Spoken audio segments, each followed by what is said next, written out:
പ്രൈസലോ ദൈവത്തിൻ്റെ തിരുനാമം വാഴ്ത്തപ്പെടുമാറാകട്ടെ. ഒരു ദൈവവചന ഭാഗമായിട്ട് നിങ്ങളുടെ നടുവിലായിരിക്കാൻ ദൈവം തന്ന അവസരത്തെ ഓർത്ത് സ്തോത്രം ചെയ്യുന്നു. കൃപാസനം യൂട്യൂബ് ചാനലിലൂടെ ദൈവവചനം ശ്രവിക്കുന്നു എല്ലാ ദൈവമക്കൾക്കും ക്രിസ്തുയേശുവിൻ നാമത്തിൽ സ്നേഹവന്ദനത്തെ അറിയിക്കുന്നു. കർത്താവ് ധാരാളമായി അനുഗ്രഹിക്കട്ടെ. അല്പസമയത്തെ ചിന്തയ്ക്കായി ഒരു വേദവചനത്തെ വായിക്കുന്നു. അപ്പോസ്തലപ്രവൃത്തിയുടെ പുസ്തകം 8-ാം അധ്യായം അതിൻ്റെ 22-ാമത്തെ വചനം. നീ ഈ വഷളത്വം വിട്ട് മാനസാന്തരപ്പെട്ടു കർത്താവിനോട് പ്രാർത്ഥിക്കുക, പക്ഷേ നിൻ്റെ ഹൃദയത്തിലെ നിരൂപണം ക്ഷമിച്ചു കിട്ടുമായിരിക്കും. അനുഗ്രഹിക്കപ്പെട്ട ദൈവവചനമാണ് ചിന്തയ്ക്ക് വേണ്ടി വായിക്കപ്പെട്ടത്. യേശു കർത്താവ് ഭൂമിയിലായിരുന്നപ്പോൾ സ്വർഗ്ഗാരോഹണം ചെയ്യുന്നതിന് മുമ്പേ തൻ്റെ ശിഷ്യന്മാരെ നോക്കിയിട്ട് യേശു കർത്താവ് പറഞ്ഞു, എന്നോട് കേട്ട് പിതാവിൻ്റെ വാഴ്ത്തത്വത്തിന് വേണ്ടി നിങ്ങൾ കാത്തിരിക്കുകയാണ്, അതിന് നിങ്ങൾ യെരൂശലേം വിട്ട് വാങ്ങിപ്പോകരുതെന്നോ അപ്പോസ്തലപ്രവൃത്തി 1:4-5 വചനങ്ങൾ നമുക്ക് കാണാൻ കഴിയും. 1:8 പറഞ്ഞോ, എന്നാൽ പരിശുദ്ധാത്മ നിങ്ങൾക്ക് ലഭിക്കുമ്പോൾ നിങ്ങൾ ശക്തി ലഭിച്ചിട്ട് യെരൂശലേമിലും യഹൂദിയിൽ എല്ലായിടത്തും ശമര്യയിലെ ഭൂമിയുടെ അറ്റത്തോളം എൻ്റെ സാക്ഷികൾ ആകുവിനെന്ന് കർത്താവ് അവരോട് ഉണർത്തിച്ചു. അതും പ്രകാരം കർത്താവ് 1:4 പറഞ്ഞതുപോലെ അവർ യെരൂശലേം വിട്ട് വാങ്ങിപ്പോകാതെ തന്നെ പരിശുദ്ധാത്മാവിന് വേണ്ടി അവർ കാത്തിരുന്നു. പരിശുദ്ധാത്മാവ് അവർക്ക് ലഭിച്ചു, ദൈവശക്തി ലഭിച്ചു. പക്ഷേ പരിശുദ്ധാത്മാവ് അവർക്ക് ലഭിച്ചതിന് ശേഷം അവർ യെരൂശലേം വിട്ട് പോകാതെ യെരൂശലേമിൽ തന്നെ പലയിടങ്ങളിലും സുവിശേഷം അറിയിച്ചു, പ്രാർത്ഥിച്ചു, ആത്മാക്കളെ നേടിയും പോന്നു. കർത്താവ് നോക്കിയപ്പോൾ തൻ്റെ ശിഷ്യന്മാരോട് പറഞ്ഞ ആ 2ാമത് പറഞ്ഞ വചനത്തെ ശിഷ്യന്മാർ അനുസരിക്കാതെ ഒരിടത്തിൽ തന്നെ കൂടിയിരിക്കും.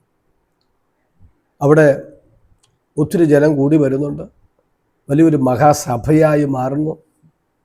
ആദ്യ സഭ പോലെ ആദിമ നൂറ്റാണ്ടിലെ അനുഭവം ജനത്തിലേക്ക് പരന്നുകൊണ്ടിരുന്നു. അതെല്ലാം യെരൂശലേമിൽ മാത്രമായിരുന്നു. ഇങ്ങനെ ഇരിക്കുന്ന സന്ദർഭത്തിൽ കർത്താവിൻ്റെ വചനം പഠിപ്പിക്കുന്നത് 8-ാം അധ്യായം അപ്പോസ്തലപ്രവൃത്തി 8:1 അവനെ കൊല ചെയ്തത് ശൗലിന് സമ്മതമായിരുന്നു. അന്ന് യെരൂശലേമിലെ സഭയ്ക്ക് ഒരു വലിയ ഉപദ്രവം നേരിട്ട്. യെരൂശലേം സഭയിലേക്ക് ഒരു ഉപദ്രവം ദൈവത്താൽ അയക്കപ്പെടുന്നു, ദൈവം അറിഞ്ഞുകൊണ്ട്. ആ അയക്കപ്പെടുന്നതിൻ്റെ കാരണം കർത്താവ് പറഞ്ഞ വചനം ശിഷ്യന്മാരനുസരിക്കാതെ അവർ പരിശുദ്ധാത്മാവ് ലഭിച്ചതിന് ശേഷം അവിടെ തന്നെ കൂടിയിരിക്കുകയായിരുന്നു. ഈ ഉപദ്രവം നേരിട്ടപ്പോൾ തിരുവെടുത്ത് പഠിപ്പിക്കാൻ നമുക്ക് മനസ്സിലാക്കാൻ കഴിയും, അപ്പോസ്തലന്മാർ ഒഴികെ എല്ലാവരും യഹൂദിയ ശമരിയ ദേശങ്ങളിൽ ചിതറിപ്പോയി.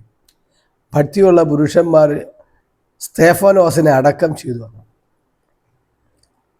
അഥവാ ഈ ഉപദ്രവം യെരൂശലേമിൽ നേരിട്ടതിന് ശേഷം, അഥവാ സ്തേഫാനോസിനെ കല്ലെറിഞ്ഞ് കൊല്ലുന്നു, ദൈവജനത്തിന് വലിയൊരു പ്രതികൂലം വരുന്നു. എന്നിട്ടും അപ്പോസ്തലന്മാർ അവിടെ നനങ്ങുന്നില്ല, അവരവിടെ തന്നെ ഇരിക്കുന്നു. വചനം പഠിപ്പിക്കും, അപ്പോസ്തലന്മാർ ഒഴികെ എല്ലാവരും യഹൂദിയ ശമരിയ ദേശങ്ങളിലേക്ക് ചിതറിപ്പോയാണ്. ചിതറിപ്പോയവർ സുവിശേഷം അറിയിച്ചുകൊണ്ടിരുന്നു. പിന്നെ നമുക്ക് കാണാൻ കഴിയുന്നത് അപ്പോസ്തലന്മാരുടെ കാലഘട്ടത്തിൽ തന്നെ അടുത്ത് വലിയൊരു പീഡനം, പ്രതികൂലത്തെ എഴുന്നേൽപ്പിക്കുന്നത് കാണാൻ കഴിയും.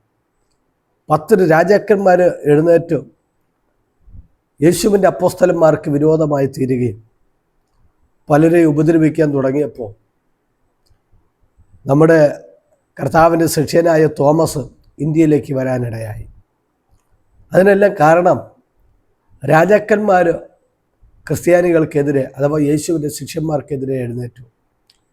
അതിനാൽ പലയിടങ്ങളിലേക്ക് അപ്പോസ്തലന്മാർ ചിതറിപ്പോയി, പലയിടങ്ങളിലും യേശുവിൻ്റെ സുവിശേഷം അറിയിക്കാൻ തുടങ്ങി. ഹല്ലേലൂയ. നമ്മൾ മനസ്സിലാക്കിയിരിക്കുന്നത് പോലെ തോമസ് ഇന്ത്യയിലേക്കും കടന്നു വന്ന കർത്താവിൻ്റെ ശിഷ്യൻ. ഈ അനുഭവത്തിൽ വയ്ക്കൊണ്ടിരിക്കുമ്പോൾ ഈ അപ്പോസ്തലന്മാർ ഒഴികെ ബാക്കിയെല്ലാവരും ചിതറിപ്പോയെന്ന് പറയുന്ന കൂട്ടത്ത് യെരുശലേമിൽ വലിയൊരു കൂട്ടം ജനം അപ്പോസ്തലന്മാരുടെ അടുത്ത് ആരാധനയ്ക്കും പ്രാർത്ഥനയ്ക്കും വന്നുകൊണ്ടിരുന്നു. അന്ന് യേശുവിനെ സ്വീകരിക്കുന്നവരൊക്കെയും യേശുവിനെ ക്രിസ്തുവെന്ന് അംഗീകരിക്കുന്നവരൊക്കെയും പല കുടുംബങ്ങളിൽ നിന്നും വീടുകളിൽ നിന്നും വ്യക്തികളെ ഇറക്കി വിടുന്നവർ പതിവുണ്ടായിരുന്നു. യഹൂദന്മാരുടെ അനുഭവത്തിൽ അവർ തിരിച്ചവരുടെ ഭവനങ്ങളിൽ ഏറ്റെടുക്കാറില്ല. യേശുവിനെ സ്വീകരിച്ച് യേശു ക്രിസ്തുവെന്ന് അംഗീകരിച്ച് ഏറ്റെടുത്തതിൻ്റെ പേരിൽ സ്വന്തം വീട്, കുടുംബം പലതും നഷ്ടപ്പെട്ടു. എങ്കിലും അവരാരും തിരിഞ്ഞു പോയില്ല. ഈ സന്ദർഭത്തിൽ യെരുശലേം സഭയിൽ തന്നെ വലിയൊരു ചെലവ് കാര്യങ്ങൾ, ഭക്ഷണ കാര്യങ്ങൾക്കെല്ലാം ഒരുക്കേണ്ടി വന്നു. അവിടെ തന്നെ ഒത്തിരി വിധവന്മാരുണ്ടായിരുന്നു. യഹൂദന്മാരിൽ നിന്ന് രക്ഷിക്കപ്പെട്ടു വന്ന വിധവന്മാരുണ്ടായിരുന്നു. ഗ്രീക്ക് ഭാഷയിൽ നിന്ന് അല്ലെങ്കിൽ യവന മതത്തിൽ നിന്ന് കടന്നു വന്ന സ്ത്രീകൾ, വിധവന്മാരുണ്ടായിരുന്നു. അവർക്കെല്ലാം ഭക്ഷണം ഒരുക്കുകയും അവരെല്ലാം പോഷിപ്പിക്കുന്ന ഒരു പതിവ് സഭയ്ക്കകത്തുണ്ടായിരുന്ന സമയം. കുറച്ചു നാളിങ്ങനെ സന്തോഷമായിട്ട് പോകുമ്പോൾ അവരുടെ ഇടയിൽ തന്നെ ഒരു സംസാരമുണ്ടായി. ഈ ഭക്ഷണം വിളമ്പുന്നവർ യഹൂദന്മാരുടെ അഥവാ യഹൂദ വിധവന്മാരെ അധികമായി പരിഗണിക്കുകയും യവനിൽ നിന്ന് രക്ഷിക്കപ്പെട്ട് വന്ന വിധവന്മാരെ ഉപേക്ഷയായി വിചാരിക്കുകയും ചെയ്യുന്ന അനുഭവങ്ങൾ ഒരു സംസാരമായി തീർന്നു. ഈ സംസാരം വർദ്ധിച്ചു ഒരു ഇടർച്ചയായി ഈ സമയത്ത് ഈ വർത്തമാനം പത്രോസിൻ്റെ ചെവിയിലെത്തി. പത്രോസിൻ്റെ അടുത്ത് വന്നപ്പോൾ പത്രോസ് അവരെ നോക്കിയിട്ട് പറഞ്ഞു, സഹോദരന്മാരെ, പുരുഷന്മാരെ, ഞങ്ങൾ ഈ ദൈവിക വേലയെല്ലാം വിട്ടിട്ട് മേശമേൽ ശുശ്രൂഷിക്കാൻ വരുന്നത് നല്ല കാര്യമല്ല. ഞങ്ങൾ വചനധ്യാനത്തിലും പ്രാർത്ഥനയിലും ഉറ്റിരിക്കും. ആകയാൽ ഈ മേശമേൽ ശുശ്രൂഷിക്കാൻ വേണ്ടി ജ്ഞാനവും ആത്മാവും പ്രാപിച്ച നല്ല സാക്ഷ്യമുള്ള 7 പേരെ നമുക്ക് തിരഞ്ഞെടുക്കാമെന്ന് പറഞ്ഞു.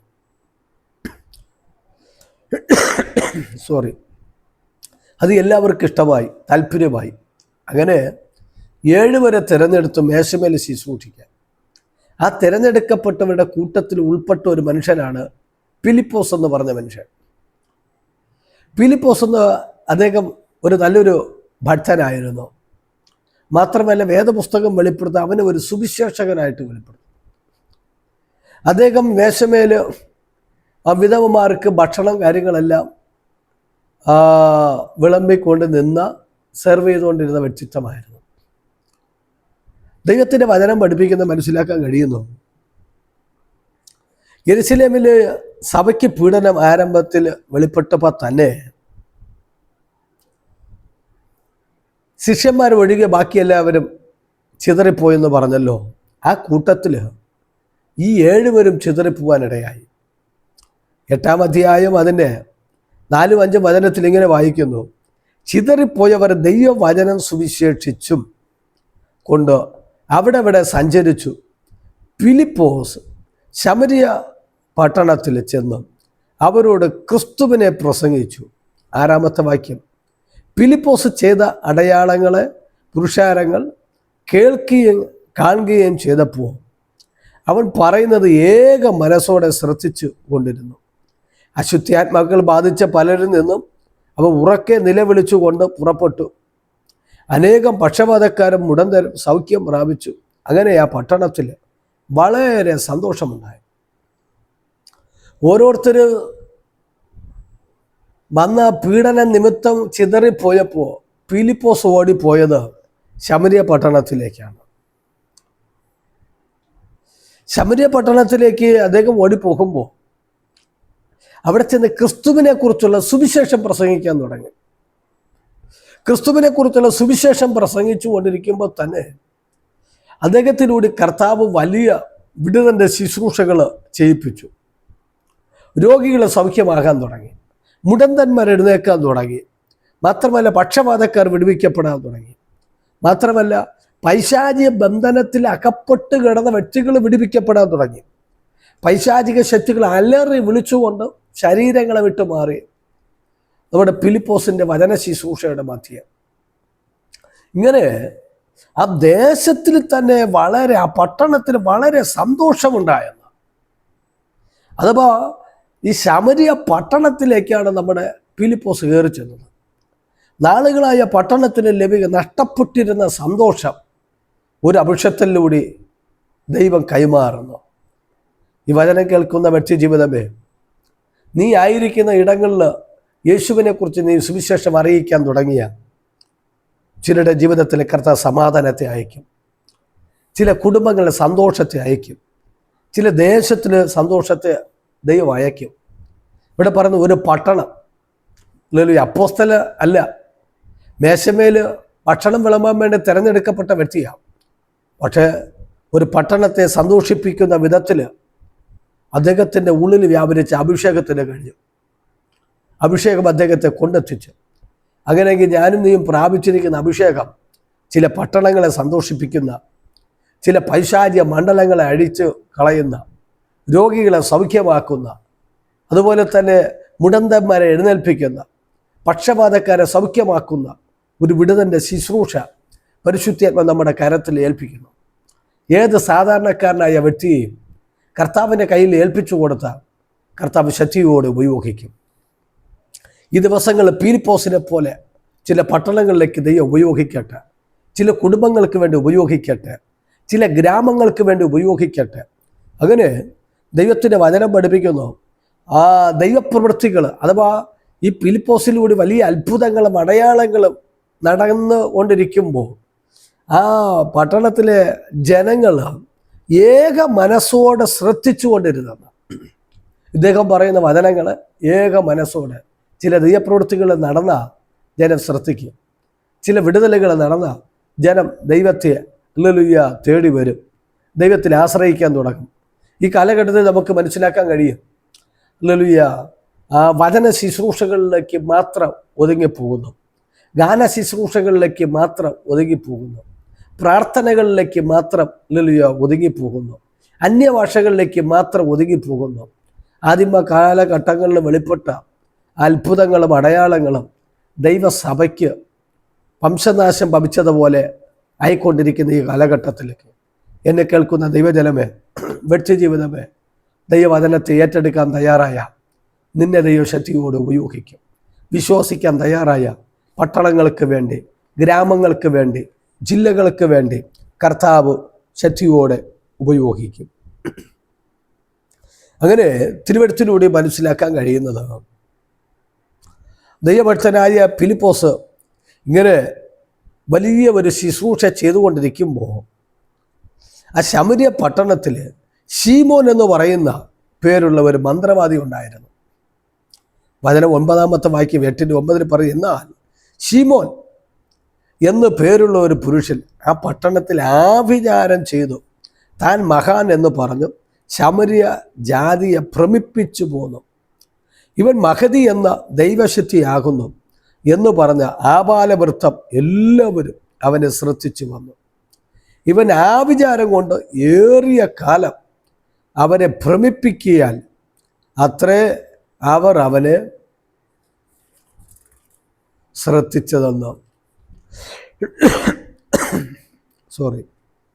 അപ്പോൾ ഇവിടെ മനസ്സിലാക്കാൻ കഴിയുന്നത്, ഫിലിപ്പോസ് ചെന്ന പട്ടണം, ആ ഭാഗം ഒരു ശക്തനായ ഒരു മന്ത്രവാദിയുടെ ആധിപത്യം നടത്തുന്ന ഒരു മേഖലയാണ്. അതവിടെ പറഞ്ഞിരിക്കുന്ന ഭാഗം ഏറിയ കാലം കൊണ്ട് അദ്ദേഹം ആഭിചാരം കൊണ്ട് ആ പട്ടണത്തെ ഭ്രമിപ്പിച്ചു പോന്നെന്ന, ഭയപ്പെടുത്തി പോന്നു. അവരെല്ലാം ഭയന്ന് അദ്ദേഹത്തെ വണങ്ങിയും പോകുന്ന ഒരു അനുഭവം. മാത്രമല്ല അദ്ദേഹം പറഞ്ഞു താൻ മഹതി എന്ന് പറഞ്ഞു ശമരിയ ജാതിയെ ഭ്രമിപ്പിച്ചു പോന്നെന്ന, താൻ മഹാൻ എന്ന് പറഞ്ഞു ശമരിയ ജാതിയെ ഭ്രമിപ്പിച്ചു പോന്നു. ഇവൻ മഹതി എന്ന ദൈവശക്തിയാകുന്നു എന്ന് പറഞ്ഞു ആബാലവൃത്തം ജനം അവനെ ശ്രദ്ധിച്ചു വന്നു. ഇദ്ദേഹത്തിൻ്റെ മേൽ ഒരു ദൈവശക്തി ഉണ്ട്. അതിന് പറയുന്ന പേരാണ് മഹതി എന്ന ദൈവശക്തി. മഹതി എന്ന ഇത് പറഞ്ഞാൽ നമ്മുടെ നാട്ടുഭാഷയിൽ പറഞ്ഞ ഇതൊരു അവിടുത്തെ ഒരു കുട്ടി ദൈവമാണ്. ആൾ ദൈവമാണ്. മഹതി എന്ന ദൈവശക്തിയാണ് അദ്ദേഹത്തിൻ്റെ മേലിരിക്കുന്നതെന്ന് പറഞ്ഞ് ജനത്തെ എല്ലാം ഭ്രമിപ്പിച്ചു പോന്നു. നമ്മുടെ നാട്ടിൽ ചിലർ പറയുന്ന സംസാരവാക്ക് നമുക്ക് കേട്ടിട്ടുണ്ടായിരിക്കാം, അവനോട് കളിക്കരുത്. അവനോട് കളിച്ചവരെല്ലാവരും അനുഭവിക്കേണ്ടി വന്നിട്ടുണ്ട്. അവൻ ഏറ്റ പണി വയ്ക്കും, അല്ലെങ്കിൽ ചെന്ന് മന്ത്രവാദം ചെയ്യും, അത് ചെയ്യും, ഇത് ചെയ്യും. അതുകൊണ്ട് അവനെ തൊട്ട് മാത്രം എന്ത് ചെയ്യരുത്, കളിക്കരുതെന്നൊക്കെ ചിലരൊക്കെ പറഞ്ഞ് ഭയപ്പെടുത്തുന്നത് കാണാൻ കഴിയും. ദൈവമക്കളെ, ഞാനും നിങ്ങൾ ജീവനുള്ള ദൈവത്തെ ആരാധിക്കുമ്പോൾ ഈ ലോകത്തിലെ മന്ത്രവാദങ്ങളോ പൂജകളോ കർമ്മങ്ങളോ മന്ത്രവാദികളെയോ ഒന്നിനെ ഭയക്കേണ്ട കാര്യമല്ല. അതിനേക്കാൾ ആധിപത്യം, അതിനെയൊക്കെ ഭരിക്കുന്ന ഒരു ദൈവശക്തിയാണ്, അതിനെയൊക്കെ കീഴ്പ്പെടുത്തുന്ന ഒരു ദൈവശക്തിയാണ് എന്നെ നിങ്ങൾ വ്യാപരിക്കുന്നത്. കർത്താവ് പറഞ്ഞു, സ്വർഗത്തിലെ ഭൂമിയിലെ സകല അധികാരം എനിക്ക് നൽകപ്പെട്ടിരിക്കുന്നത്. യേശുവിൻ്റെ മേലുള്ള അധികാരം, സ്വർഗത്തിലെ ഭൂമിയിലുള്ള സകല അധികാരം, ഇതെല്ലാം ഒരു ചെറിയ ഒരു ഏരിയയിൽ മാത്രം, കുറച്ച് ഒരു ചെറിയൊരു സ്ഥലത്ത് മാത്രം, അങ്ങനെ ഒക്കെ മാത്രം കൊണ്ട് നടക്കുന്നതാണ്. പക്ഷേ നമ്മുടെ മേൽ വ്യാപരിക്കുന്ന ദൈവശക്തി സ്വർഗത്തിന് ഭൂമിക്ക് അധികാരമുള്ള ആ യേശുവിൽ വ്യാപരിച്ച അധികാരത്തിൻ്റെ ദൈവശക്തിയാണ്. ആ ദൈവശക്തി നമ്മുടെ മേൽ വെളിപ്പെട്ട് വരുമ്പോൾ ഇതിനെയൊന്നും നാം ഭയക്കേണ്ട കാര്യമല്ല. ഹല്ലേലൂയ. കർത്താവിൻ്റെ വചനത്തിന് നമുക്ക് മനസ്സിലാക്കാൻ കഴിയും, ഇങ്ങനെ ആ പട്ടണത്തെ ആഭിചാരം കൊണ്ട് ചെയ്ത് വളരെ നാളുകൊണ്ട് ആ ജനത്തെ ഭ്രമിപ്പിച്ചു പോരുകയാണ്. പക്ഷേ ആ മന്ത്രവാദ ശക്തികളുടെ ഇടയിലേക്കാണ് നമ്മുടെ ഫിലിപ്പോസ് കടന്നു വന്നത് ദൈവവചനം ശുശ്രൂഷിച്ചത്. ഫിലിപ്പോസ് ശക്തമായ ദൈവവചനം ശുശ്രൂഷിക്കാൻ തുടങ്ങിയപ്പോൾ പൈശാചിക ബന്ധനത്തിന് ജനം വിടുവിക്കപ്പെടാൻ തുടങ്ങി. ബന്ധിക്കപ്പെട്ട വ്യക്തികളിൽ നിന്ന് പൈശാചിക ശക്തികൾ ഇറങ്ങിപ്പോകുമ്പോൾ എൻ്റെ ചിന്ത പ്രസംഗ ഭാഷ പറയട്ടെ, മിക്കവാറും ഈ മന്ത്രവാദിയായ ശീമോൻ്റെ പേര് പറഞ്ഞിട്ടായിരിക്കും പോകുന്നത്. അവനാണ് ബന്ധിച്ചു വിട്ടത്, അവനെ അയച്ച ശക്തിയാണെന്നൊക്കെ. അങ്ങനെ ജനം വിടുവിക്കപ്പെട്ടുകൊണ്ടിരിക്കുമ്പോൾ തിരുവെടുത്ത് പഠിപ്പിക്കുന്നത് അതിൻ്റെ 12-ാമത്തെ വചനം, എന്നാൽ ദൈവരാജ്യത്തെയും യേശുക്രിസ്തുവിൻ്റെ നാമത്തെയും കുറിച്ചുള്ള സുവിശേഷം അറിയിക്കുന്ന ഫിലിപ്പോസിനെ അവർ വിശ്വസിച്ചപ്പോൾ പുരുഷന്മാരും സ്ത്രീകളും സ്നാനമേറ്റു.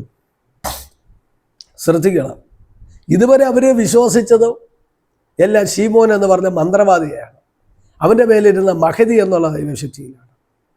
പക്ഷേ ഫിലിപ്പോസിലൂടെ സുവിശേഷം കേട്ട് വിശ്വസിച്ചവർ വിടുവിക്കപ്പെട്ടു തുടങ്ങിയപ്പോൾ ജനമെല്ലാം ഫിലിപ്പോസിന് വിശ്വസിക്കാൻ തുടങ്ങി. ഹല്ലേലൂയ. ജനത്തിൽ വലിയ സന്തോഷമുണ്ടായി. അവിടെ ഭവനങ്ങൾ വിടുതൽ വ്യാപരിക്കാൻ തുടങ്ങി, രോഗബന്ധനങ്ങൾ അഴിയാൻ തുടങ്ങി, പക്ഷപാതക്കാരെ തളർന്നു കിടന്നവരെ പോലും വിടുവിക്കപ്പെട്ടു, മുടന്തന്മാർ എഴുന്നേൽക്കപ്പെട്ടു, പൈശാചിക ബന്ധനം കൊണ്ട് വർഷങ്ങൾ കൊണ്ട് വ്യാകുലപ്പെട്ടുകൊണ്ടിരുന്നവർ സൗഖ്യമായി. അങ്ങനെ ദൈവരാജ്യത്തെക്കുറിച്ച് ഫിലിപ്പോസിലൂടെ പ്രസംഗിക്കപ്പെട്ട ഒരു പ്രത്യേക സബ്ജക്റ്റാണ് ദൈവരാജ്യം. ഇവിടെയല്ല, ഇതിന് ശേഷം ഒരു രാജ്യമുണ്ടെന്നും മരിച്ചു കഴിഞ്ഞ ഒരു നിത്യജീവൻ ഉണ്ടെന്നും നിത്യത ഉണ്ടെന്നും ദൈവരാജ്യമുണ്ടെന്ന് അദ്ദേഹം പ്രസംഗിക്കാൻ തുടങ്ങി. ദൈവരാജ്യത്തെയും യേശുക്രിസ്തുവിൻ്റെ നാമത്തെയും കുറിച്ചുള്ള സുവിശേഷം അറിയിച്ചു.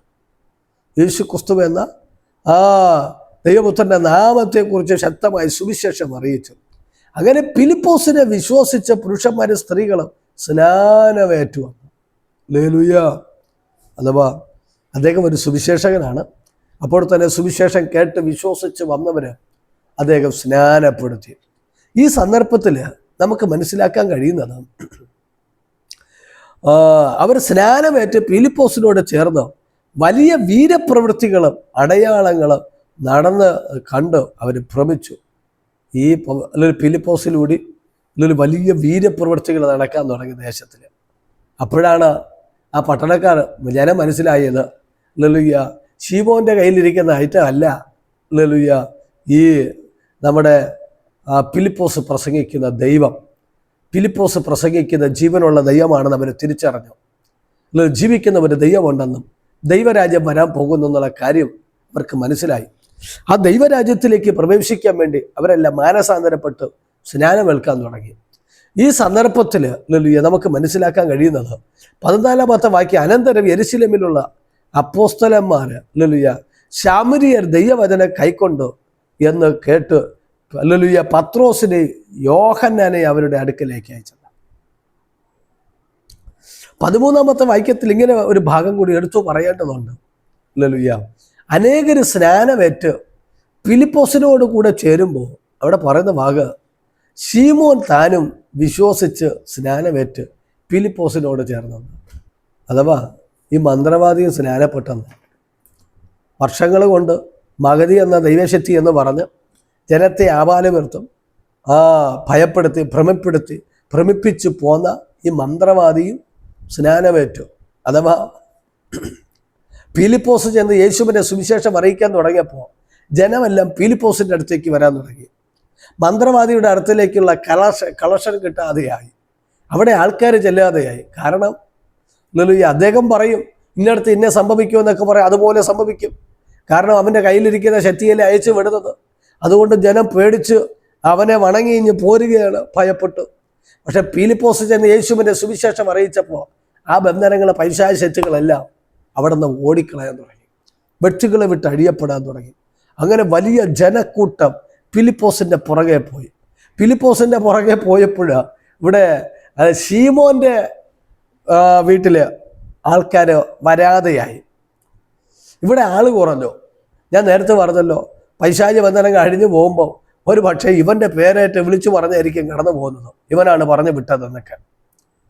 ഈ ജനത്തിൻ്റെ നടുവിൽ ഇവൻ ഒറ്റപ്പെടുവാനിടയായി. അവൻ്റെ കള്ളത്തരം ദേശത്തിൽ വെളിപ്പെട്ടു വന്നു. അവൻ പറ്റിക്കുകയായിരുന്നു.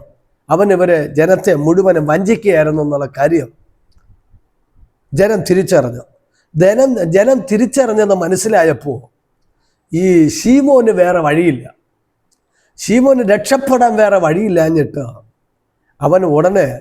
അവനും ചെന്ന് ഈ ജനത്തോടൊപ്പം സ്നാനമേറ്റ് ഏറ്റു ഫിലിപ്പോസിനോട് ചേർന്ന് നിന്നു. എന്ന് പറഞ്ഞാൽ ഒരു പട്ടണത്തെ മുഴുവനും ഭ്രമിപ്പിച്ചു ഏറിയ നാളുകൊണ്ട് മന്ത്രവാദം ചെയ്ത് ഒതുക്കിക്കൊണ്ടിരുന്ന വ്യക്തി ഇപ്പോൾ സ്നാനമേറ്റ് ഫിലിപ്പോസിനോട് കൂടെ ചേർന്ന് നിൽക്കുന്നെന്താ. നാട്ടുകാരെല്ലാം ഞെട്ടിപ്പോയി. എടാ, നമ്മുടെ മന്ത്രവാദി സ്നാനപ്പെട്ടു. അവന് മനസ്സിലായി, അവർക്ക് മനസ്സിലായി ഇവൻ്റെ മേലിരുന്നത് വെറും പൈശാചികമായ ശക്തിയാണെന്ന്, ജീവനുള്ള ദൈവം യേശുവാണെന്ന് ജനം തിരിച്ചറിഞ്ഞു. അപ്പോൾ രക്ഷപ്പെടാൻ വേറെ വഴിയില്ലാഞ്ഞിട്ടായിരിക്കാം ഇവനും സ്നാനമേറ്റ് ഫിലിപ്പോസിനോട് കൂടെ ചേർന്ന് നിന്നത്. അപ്പോൾ നാട്ടിലൊക്കെ പാട്ടായി. നമ്മുടെ നാട്ടിൽ ഒരു മന്ത്രവാദി സ്നാനപ്പെട്ടെന്ന് കഴിഞ്ഞാൽ ഉള്ള വാട്സപ്പിലും ഉള്ള ഫേസ്ബുക്കിലൊക്കെ നമുക്ക് കാണാൻ കഴിയും. മാത്രമല്ല യൂട്യൂബിലൊക്കെ. നമ്മുടെ നാട്ട് ശൈലിയിൽ പറഞ്ഞ അടുത്ത് നാളെ മുതൽ സ്റ്റേജുകളിൽ പ്രസംഗിക്കാൻ ഇറങ്ങുന്നത് ഈ മന്ത്രവാദിയായിരിക്കും. പാവപ്പെട്ട് വർഷങ്ങളായിട്ട് കർത്താവിന് വേണ്ടി വിശ്വസ്തയോടെ വിശുദ്ധിയോടെ ജീവിക്കുന്ന ദൈവദാസന്മാർക്ക് പിന്നെ സ്റ്റേജില്ല. കാരണം മന്ത്രവാദി സ്നാനപ്പെട്ടു, ഇന്ന മന്ത്രവാദി ഇന്നടുത്തുള്ളത്, പുള്ളിയുടെ ഫ്ലക്സും കാര്യങ്ങളെല്ലാം ഇങ്ങനെ വന്നുകൊണ്ടേയിരിക്കും. അദ്ദേഹത്തിന് വചനം അറിയണമെന്നില്ല, മാനസാന്തരം അറിയണമെന്നില്ല, രക്ഷ അറിയണമെന്നില്ല. ഞാൻ ഇന്ന ആളായിരുന്നു, ഞാൻ മുമ്പ് ഇതുപോലെ പ്രവർത്തിച്ച ആളായിരുന്നു എന്ന് പറഞ്ഞ് ഭയങ്കര സാക്ഷ്യങ്ങളൊക്കെ കേൾക്കാൻ. ശ്രദ്ധിക്കണമേ, പലരും പറയുന്ന സാക്ഷ്യങ്ങൾ മുമ്പ് ലോകപരമായിട്ട് ജീവിച്ചപ്പോൾ ഉണ്ടായ വിഷയങ്ങളാണ് സാക്ഷിയായിട്ട് പറയുന്നത്. ദൈവമക്കൾ, അതൊരു സാക്ഷിയല്ല. രക്ഷിക്കപ്പെട്ട് സ്നാനപ്പെട്ടതിന് ശേഷം അഥവാ യേശുവിനെ സ്വീകരിച്ചതിന് ശേഷം നീ യേശുവിന് വേണ്ടി എന്ത് അനുഭവിച്ചു, എന്ത് സഹിച്ചു, യേശു നിമിത്തം നീ എന്ത് കഷ്ടം സഹിക്കേണ്ടി വന്നു, അതാണ് യഥാർത്ഥ സാക്ഷി. യേശുവിന് വേണ്ടി നിനക്ക് എന്ത് ചെയ്യാൻ കഴിഞ്ഞു, അതാണ് ജീവനുള്ള സാക്ഷി. പലരും പറയുന്ന സാക്ഷ്യങ്ങൾ മുന്നേ ഉള്ള അനുഭവങ്ങളാണ്. ആ അനുഭവങ്ങളൊന്നും ആരെ മാനസാന്തരത്തിലേക്ക് കൊണ്ടുവരുമെന്ന് എനിക്ക് തോന്നുന്നില്ല. കാരണം അതെല്ലാം ലോകപരമായിട്ടുള്ള ജീവിതത്തിൽ നിന്നും പഴയകാല അനുഭവങ്ങളിൽ നിന്ന് വെളിപ്പെട്ടു വരുന്ന അനുഭവങ്ങളാണ്. പക്ഷേ യേശുവിനെ സ്വീകരിച്ചതിന് ശേഷം നീ കർത്താവിന് വേണ്ടി എന്ത് ചെയ്തെന്നോ, കർത്താവിന് വേണ്ടി എന്ത് ചെയ്തുകൊണ്ടിരിക്കുന്നുവെന്നോ, കർത്താവിന് വേണ്ടി നീ എന്ത് സഹിച്ചുവെന്നോ, അതാ സാക്ഷി. അത് ജീവനുള്ളതാണ്. അത് പലരെയും ഉയർപ്പിക്കുന്നതാണ്, പലരെ ബലപ്പെടുത്തുന്നതാണ്. ഹല്ലേലൂയ. കർത്താവിന് വേണ്ടി കഷ്ടം അനുഭവിക്കുന്നവർക്ക് ഒരു പുതുബലം പകർന്നു കൊടുക്കുന്നതാണ്. അല്ലാതെ രക്ഷിക്കപ്പെടുന്നതിന് മുമ്പേ ഞാൻ ചുട്ട കോഴി പറപ്പിച്ച ആളെന്നൊക്കെ പറഞ്ഞാൽ അതൊന്നും ദൈവവചന പ്രകാരമുള്ള അനുഭവങ്ങളല്ല നമുക്ക് മനസ്സിലാക്കാൻ കഴിയും. അങ്ങനെയെങ്കിൽ ഇവിടെ തിരുവെഴുത്തിലൂടെ പറയട്ടെ, ശീമോൻ താനും സ്നാനമേറ്റ് ഇപ്പം പീലിപ്പോസിനോട് കൂടെ നിൽക്കുക. എല്ലാവരും നോക്കുമ്പോൾ സുവിശേഷകനായ പീലിപ്പോസിൻ്റെ കൂടെ മന്ത്രവാദി നിൽപ്പുണ്ട്. ആൾക്കാരെല്ലാം ഞെട്ടി, അവരെല്ലാം ഓടിക്കൂടി. വലിയ വിടുതൻ്റെ ശുശ്രൂഷകൾ ഒരു ഭാഗത്ത് നടക്കുന്നുണ്ട്.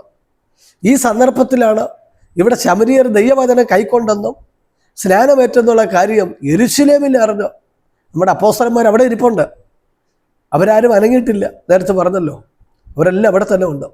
അവർ ദൈവവചനം ശമരിയർ കേട്ടെന്ന് കൈക്കൊണ്ടെന്ന് കേട്ടിട്ട് വചനം പഠിക്കുക പത്രോസിനെ യോഹന്നാനെ അവരുടെ അടുക്കലേക്ക് അയച്ചു.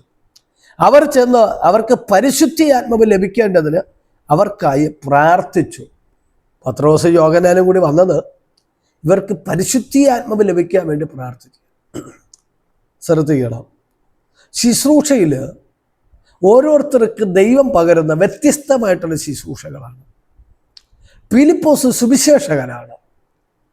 പീലിപ്പോസ് ജനത്തിന് സുവിശേഷം കേട്ട് വിശ്വസിച്ച് വന്നവർക്ക് സ്നാനം കൊടുത്തു. പക്ഷേ അവരുടെ സ്നാനമേറ്റ് ആരുടെ മേലും പരിശുദ്ധാത്മാവ് അതുവരെ വന്നിട്ടില്ല.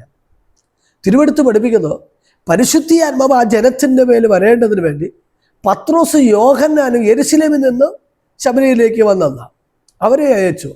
കാരണം പത്രോസിനെ ആ വിധത്തിലെ ദൈവം ഉപയോഗിക്കുന്നത്. ഈ കാലഘട്ടത്തിലും ഓരോ തലത്തിലാണ് ദൈവം തൻ്റെ ദാസന്മാരെ ഉപയോഗിക്കുന്നത് നമുക്ക് മനസ്സിലാക്കാൻ കഴിയുന്നുണ്ട്. ഇവിടെ പറയുന്ന പത്രോസ് യോഹന്നാനും അവരുടെ അടുക്കൽ വന്നു അയച്ചു. അവർ ചെന്ന് അവർക്ക് പരിശുദ്ധാത്മാവ് ലഭിക്കേണ്ടതിന് അവർക്കായി പ്രാർത്ഥിച്ചു. 16-ാമത്തെ വാക്യത്തിൽ അന്ന് വരെ അവരിൽ ആരുടെ മേലെ ആത്മാവ് വന്നിരുന്നില്ല. സുവിശേഷം കേട്ടു, വിശ്വസിച്ചു, സ്നാനമേറ്റു, സൗഖ്യങ്ങളുണ്ടായി, വിടുതലുകളുണ്ടായി, കാര്യങ്ങളൊക്കെ ശരിയല്ല. പക്ഷെ അന്ന് വരെ അവരുടെ മേലെ ആരുടെ മേലും ആത്മാവ് വന്നില്ല. പരിശുദ്ധാത്മാവ് ഇറങ്ങി വരാൻ പരിശുദ്ധാത്മാവ് അവരെ പ്രാപിച്ചില്ല. അതിൽ അപ്പോസ്തലന്മാരായ പത്രോസ് യോഹന്നാനും വന്ന് അവർക്ക് വേണ്ടി പ്രാർത്ഥിക്കുന്നത് നമുക്ക് കാണാൻ കഴിയും. അങ്ങനെ അന്ന് വരെ അവരിൽ ആരുടെ മേലും ആത്മാവ് വന്നിരുന്നില്ല. കർത്താവായ യേശുവിൻ്റെ നാമത്തിൽ സ്നാനം ഏറ്റിരുന്നതേ ഉള്ളൂ എന്ന 8:16 പറയുന്നു. കർത്താവ് യേശു ക്രിസ്തുവിൻ്റെ നാമത്തിൽ അവർ സ്നാനം ഏറ്റിരുന്നതേ ഉള്ളൂ. അവരുടെ ആരുടെ മേലും പരിശുദ്ധാത്മാവ് വന്നിരുന്നില്ല. ഈ സന്ദർഭത്തിൽ തിരുവെടുത്ത് പഠിപ്പിക്കുന്നു 17-ാമത്തെ വാക്യം, അവർ അവരുടെ മേൽ കൈവച്ചു, അപ്പോൾ അവർക്ക് പരിശുദ്ധാത്മാവ് ലഭിച്ചു. നമ്മുടെ പത്രോസ് യോഹന്നാൻ ഈ സ്നാനമേറ്റ് നിൽക്കുന്ന വ്യക്തിജീവിതങ്ങൾക്ക് വേണ്ടി പരിശുദ്ധാത്മാവ് അവർക്ക് ലഭിക്കേണ്ടതിന് വേണ്ടി പ്രാർത്ഥിച്ചു വന്നു. അവർ കരം വെച്ച് പ്രാർത്ഥിക്കുമ്പോൾ വചനം പഠിപ്പിക്കുന്നു പരിശുദ്ധാത്മാവ് അവർക്ക് ലഭിച്ചു. അപ്പോൾ അവരുടെ മേൽ കൈവച്ചപ്പോൾ അവർക്ക് പരിശുദ്ധാത്മാവ് ലഭിച്ചു. 18-ാമത്തെ വാക്യത്തിൽ അപ്പോസ്തലന്മാർ കൈവച്ചതിനാൽ പരിശുദ്ധാത്മാവ് ലഭിച്ചത് ശീമോൻ കണ്ടാറ് അവർക്ക് ദ്രവ്യം കൊണ്ടുവന്നു ഞാൻ ഒരുത്തൻ്റെ മേൽ കൈവച്ചാൽ അവന് പരിശുദ്ധാത്മാവ് ലഭിപ്പാൻ തക്കവണ്ണം ഈ അധികാരം എനിക്കും തരയണമെന്ന് പറഞ്ഞു. ശ്രദ്ധിക്കണം, ദൈവത്തിൻ്റെ വചനത്തിൽ പറയുന്ന ഒരു ഭാഗം കണ്ടോ? പത്രോസ് യോഹന്നാനും ഓരോരുത്തരുടെ മേലെ തലയിൽ കൈവച്ച് പ്രാർത്ഥിക്കുന്നു. ഓരോരുത്തരും പരിശുദ്ധാത്മാവ് പ്രാപിക്കുന്നു. അവർ അന്യഭാഷയിൽ ദൈവത്തെ ആരാധിക്കുന്നു, ദൈവത്തെ മഹത്വപ്പെടുത്തുന്നു. ഈ സന്ദർഭത്തിൽ എന്തെന്നറിയാം, ഈ സ്നാനപ്പെട്ടു വന്ന മന്ത്രവാദി ഉണ്ടല്ല ശീമോൻ എന്ന് പറയുന്നത്, അദ്ദേഹം മാറി നിന്ന് ഇതെല്ലാം നോക്കിക്കൊണ്ട് നിൽക്കുകയാണ്. എന്ന് പറഞ്ഞാൽ പീലിപ്പോസിലും ഇവിടെ നടന്ന കാര്യങ്ങൾ വേറെയാണ്, ഇപ്പോൾ പത്രോസിലും യോഹന്നാനിലൂടെ നടക്കുന്ന വിഷയം വേറെയാണ്. അവൻ ഇതിങ്ങനെ മാറി എന്ന് ശ്രദ്ധിക്കുകയാണ്. ഇവൻ ശ്രദ്ധിച്ചുകൊണ്ടിരിക്കുമ്പോൾ അവൻ്റെ ഉള്ളിൽ ഒരു ചിന്ത വന്ന, എടാ ഇത് കൊള്ളാമല്ലോ, നല്ല പണിയാണല്ലോ, ഇനി കഞ്ഞി കുടിക്കാൻ വേറൊരു വഴി ഇതിൽ കണ്ടുപിടിക്കാം എന്ന് പറഞ്ഞാൽ നമ്മുടെ പീലിപ്പോസ് വന്ന് പ്രസംഗിച്ച് സുവിശേഷം കേട്ട് ജനം പിടിപ്പിക്കപ്പെട്ടപ്പോൾ ഇവൻ്റെ കഞ്ഞിയിൽ ആച്ചിൽ പാറ്റ വീണു. അവന് കഞ്ഞുകൂടി മുട്ടിപ്പോയി. ജനത്തെ വഞ്ചിച്ച് അതുവരെ ജീവിച്ച് വന്നതാണ്. പക്ഷേ ഇപ്പോൾ ജനം തിരിച്ചറിഞ്ഞ് അവൻ്റെ അടുത്ത് പോകാതായി. അവനും രക്ഷപ്പെടാൻ വേണ്ടി സ്നാനമേറ്റ് പീലിപ്പോസിൻ്റെ കൂടെ നിന്നതാണ്. പിന്നെ ഒരു തൊഴിലില്ല. നമുക്ക്